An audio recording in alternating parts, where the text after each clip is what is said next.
নমস্কার, আপনারা দেখছেন আমার ছোট্ট YouTube channel voice of Anirban. সঙ্গে আমি আপনাদের আপনজন অনির্বাণ চৌধুরী। প্রতিদিন রাত 8টার মতো আজকেও রাত 8টায় আপনাদের কাছে চলে এলাম একটা নতুন এপিসোড নিয়ে। আজকের বিষয়বস্তু হচ্ছে আইএসএফ, অর্থাৎ এই সদ্য সমাপ্ত লোকসভা নির্বাচনের ফলাফল ঘোষণার পরে আমাদের কাছে যা ফলাফল এসে পৌঁছেছে, তাতে আমরা আইএসএফকে ফলাফল নিয়ে আমরা একটু পর্যালোচনা করব। খুব সংক্ষেপে ভিডিওটা করব। তার আগে আপনাদের কাছে দুটো অনুরোধ। এক নম্বর অনুরোধ, আপনারা যারা এখনও আমার এই চ্যানেলটাকে সাবস্ক্রাইব করেননি, অনুগ্রহ করে সাবস্ক্রাইব করে পাশের বেল আইকনটাকে প্রেস করে সর্বাগ্রে নোটিফিকেশান পাওয়ার জন্য চেষ্টা করুন। দ্বিতীয়ত হচ্ছে অনুরোধ যে আমার এই ইউটিউব চ্যানেলে একটা হোয়াটসঅ্যাপ নাম্বার দেওয়া আছে। আপনারা অনেকেই ফোন করেন, আমি বলি আপনাদের কাছে দয়া করে ফোন করবেন না। এই নাম্বারটা শুধুমাত্র দেওয়া খবরের জন্য। যদি আপনার এলাকার বা আপনার পরিচিত জায়গার কোনো খবর থাকে, সেই ভিডিও করে সেই ভিডিও আমাদের কাছে পাঠান, আমরা আপনাদের সঙ্গে যোগাযোগ করে নেব। তবে কোনো ইউটিউব লিঙ্ক বা ফেসবুক পেজের লিঙ্ক আপনাদের কাছে পাঠাবেন না। সেই খবর আমরা গ্রহণ করব না, আপনাদের সঙ্গে যোগাযোগ করব না। তো আমরা আমার এই ইউটিউব চ্যানেলে পরিষ্কার করে আগে বলেছিলাম যে এই নির্বাচনে আইএসএফ 18টা সিটে প্রার্থী দিলেও তারা কিন্তু একটা ফ্যাক্টর, এবং অবশ্যই তারা একটা লক্ষ্য নিয়েই এই লোকসভা নির্বাচনে দাঁড়িয়েছে। 2026-এ যে আসন্ন বিধানসভা নির্বাচন, তার জমি প্রস্তুত করার জন্য। এবং ঘটনাটা আমরা যেটা বলেছিলাম সেটা যে কত অংশে সত্য, সেইটা আমার এই বিশ্লেষণ থেকেই আজকে আপনারা পরিষ্কার বুঝতে পারবেন। আপনাদের মতামত আপনারা কমেন্ট সেকশানে জানাবেন। তো প্রথমেই আমি বলি যে আইএসএফের এই পর্যালোচনাটা যেমন করব, সবশেষে মোহাম্মদ সেলিম, সিপিআইএমের রাজ্য সম্পাদক, তার বক্তব্যটাও আমি কিন্তু আপনাদের কাছে তুলে ধরব। এখন দেখুন, 18টা সিটে আইএসএফ এই লোকসভা নির্বাচনে লড়াই করেছিল। আইএসএফ একেবারে সদ্য ভূমিষ্ঠ একটি দল। 2021 সালের বিধানসভা নির্বাচনে তাদের আত্মপ্রকাশ। এই দলের কিন্তু যে সুদীর্ঘ ইতিহাস এসব কিছু নেই, কিন্তু 2021 সালে সংযুক্ত মোর্চার হয়ে, অর্থাৎ বাম, কংগ্রেস এবং আইএসএফ জোট করে সংযুক্ত মোর্চার নামে তারা লড়াই করেছিল। তারা একটি বিধানসভার আসনে জিতেছিল, ভাঙড় বিধানসভা আসনে। তাদের দলের সর্বোচ্চ নেতৃত্ব সভাপতি নওশাদ সিদ্দিকী জিতেছিলেন রেকর্ড ভোটে, এবং পরবর্তীকালে পঞ্চায়েত নির্বাচনেও তারা লড়াই করেছিলেন 2022-এ, এবং সেই পঞ্চায়েত নির্বাচনে 2023-এ পঞ্চায়েত নির্বাচনেও তারা কিন্তু বহু আসন পেয়েছে। শুধু গ্রাম পঞ্চায়েত স্তরে নয়, পঞ্চায়েত সমিতির স্তরেও বহু আসন তারা পেয়েছিল, এবং পার্সেন্টেজের ভিত্তিতে, ভোট শেয়ারের ভিত্তিতে তাদের ছিল, কিন্তু তারা স্ট্রাইক রেট করেছিল। যাই হোক, এই যে 2024 সালের যে লোকসভার নির্বাচন, এই নির্বাচনে আমি আপনাদের সবথেকে উল্লেখযোগ্য যে বিষয়টা আপনাদের সামনে আনব, সেটা হচ্ছে 4টি লোকসভা কেন্দ্রে অভূতপূর্ব রেজাল্ট করেছে। মানে তারা তৃতীয় স্থানে এসেছে। ভাবুন, একটা দল সদ্য ভূমিষ্ঠ 2021 সালে তৈরি হওয়া দল, সেই দলের একমাত্র নেতা নওশাদ সিদ্দিকী, সেই দল আজকে কিন্তু লোকসভা নির্বাচন তাদের কাছে, তাদের রাজনৈতিক জীবনে প্রথম এত বড় নির্বাচন, সেই নির্বাচনে তারা লড়াই করে 4টি লোকসভা কেন্দ্রে তারা তৃতীয় স্থান অর্জন করেছে। বামেদের সেখানে চতুর্থ স্থানে তারা পাঠিয়ে দিয়েছে। এখন এই 4টে লোকসভা কেন্দ্র কি এবং সেখানে তারা কত ভোট পেয়েছে সেটা আপনাদের কাছে আমি প্রথমেই বলি। 1 নম্বর হচ্ছে বসিরহাট, যেখানে আইএসএফ তৃতীয় স্থানে তো অবশ্যই, এবং ভোট পেয়েছে 1,23,500। বারাসাত লোকসভা কেন্দ্র, তারা ভোট পেয়েছে 1,21,404। এখানেও তৃতীয় পজিশনে, ফরওয়ার্ড ব্লক প্রার্থীকে চতুর্থ স্থানে তারা পাঠিয়েছে। জয়নগর, এখানে তাদের প্রাপ্ত ভোট হচ্ছে 65,372, তারা তৃতীয় স্থানে, তারা কিন্তু ওই জোট প্রার্থীকে চতুর্থ স্থানে ফেলে দিয়েছে। এবং মথুরাপুর, যেটা ওদের ওখানে প্রাপ্ত ভোট হচ্ছে 87,606, যেখানে কিনা জোট প্রার্থীরা চতুর্থ স্থানে। এই 4টে লোকসভা কেন্দ্রে তারা তৃতীয় স্থান হলেও আরেকটা লোকসভা কেন্দ্র অর্থাৎ যাদবপুর, সেখানেও কিন্তু তারা খুব ভালো ভোট পেয়েছে, যদিও সব বিধানসভায় না পেলেও ভাঙড় বিধানসভায় তারা যে ভোটটা পেয়েছে শুনলে আপনারা অবাক হয়ে যাবেন।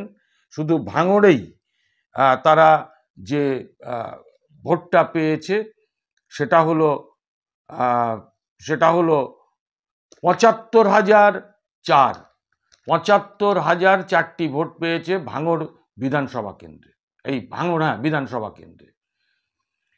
তো আজকে টোটাল যাদবপুর লোকসভা কেন্দ্রে তারা ভোট পেয়েছে ৮৩,৩৬২টা। এইটা গেল লোকসভার পরিসংখ্যান।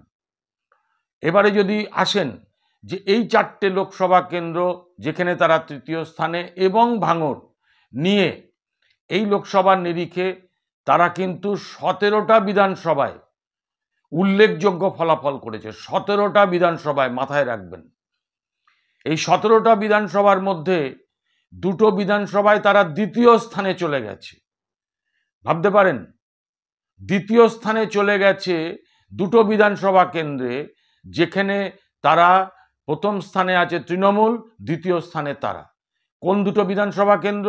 1 নম্বর অবশ্যই ভাঙড় বিধানসভা কেন্দ্র, যেখানে বললাম যে তারা ৭৫,০০০ ভোট পেয়েছে, এবং দেগঙ্গা লোকসভা কেন্দ্র।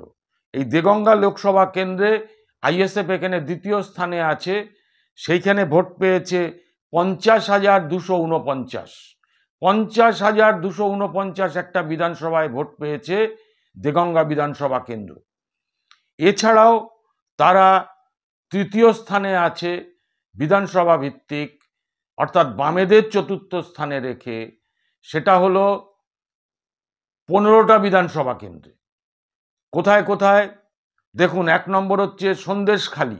আমি যদি বসিরহাট লোকসভা কেন্দ্রের মধ্যে বলি, তাহলে সন্দেশখালী, মিনাখা, বাদুড়িয়া, এই 3টে বিধানসভায় তারা কিন্তু উল্লেখযোগ্য ভোট পেয়েছে এবং তারা বামেদের চতুর্থ স্থানে ফেলেছে।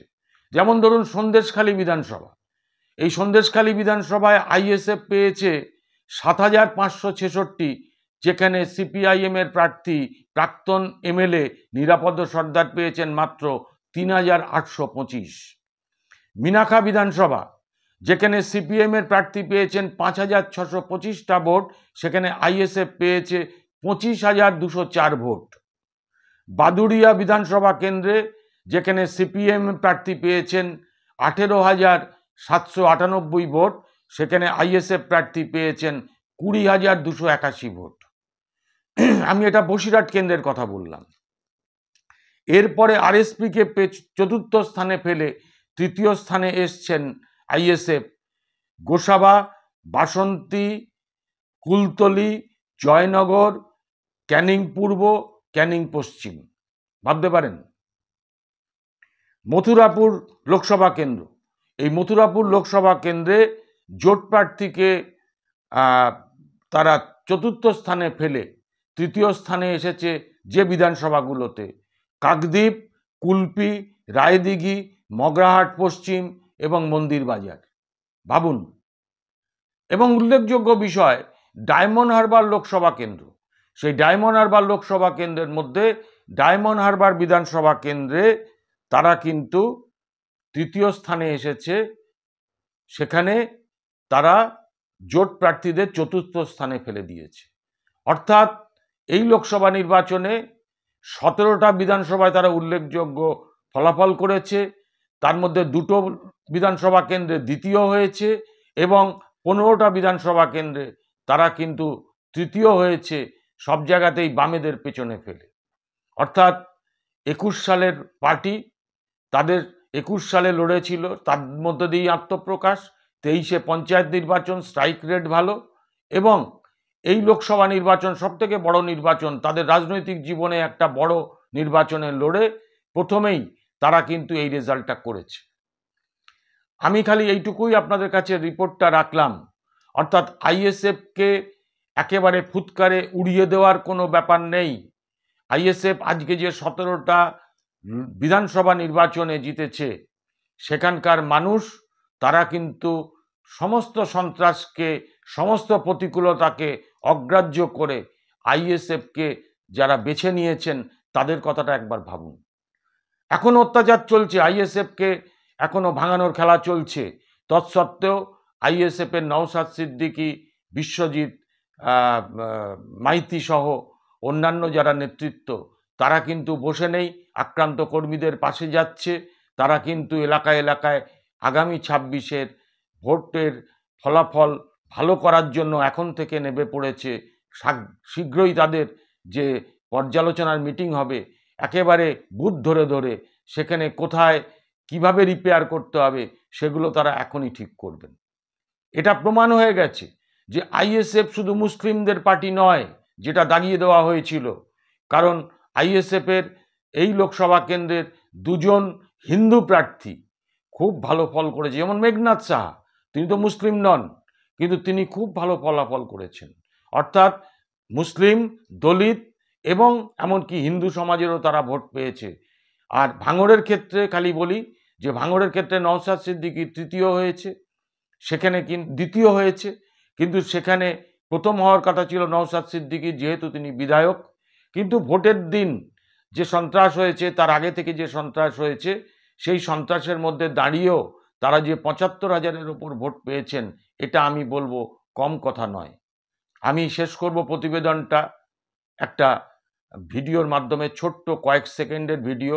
মোহাম্মদ সেলিম, সিপিআইএমের রাজ্য সম্পাদক, কি বলেছেন ভোটের রেজাল্ট বেরোনোর পরে, সেইটা শুনুন।